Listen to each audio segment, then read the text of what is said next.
Bonjour à toutes et à tous et bienvenue à la revue des titres. Nous commençons avec le matinal qui titre « Section criminelle au tribunal de Cotonou, l'affaire Daiwo refait surface ». Le dossier inscrit au rôle, le tribunal de première instance de Cotonou va se pencher sur l'affaire de disparition de Pierre Urbain Daiwo lors de sa session criminelle prévue pour mars 2025. L'affaire qui remonte à août 2010 concerne la mystérieuse disparition de cet ancien cadre du ministère de l'économie et des finances du Bénin dont le corps n'a jamais été retrouvé. Parmi les prévenus, Kojo Alofa, accusé d'être le principal assassin. Outre, le journal informe de l'opération de la police des caméras piétons.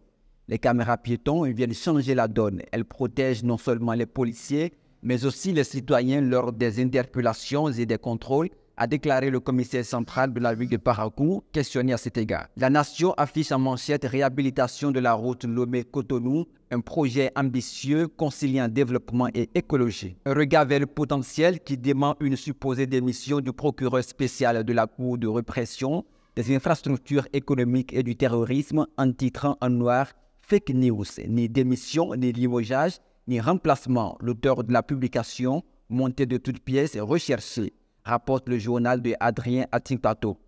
Vigilance maximale chez les internautes pour éviter de tomber sous le coup de la loi, met en garde le journal. Visitons à présent le quotidien L'Opinion qui s'intéresse aux élections 2026, laissant lire en titre « L'ANIP annonce la finalisation de la liste électorale.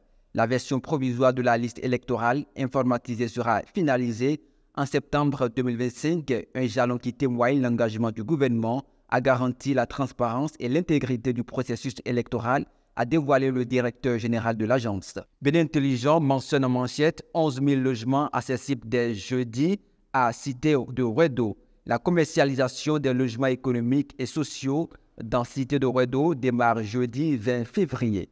Conçue selon les normes environnementales les plus strictes, cette ville verte offre aux Béninois un cadre de vie moderne et accessible.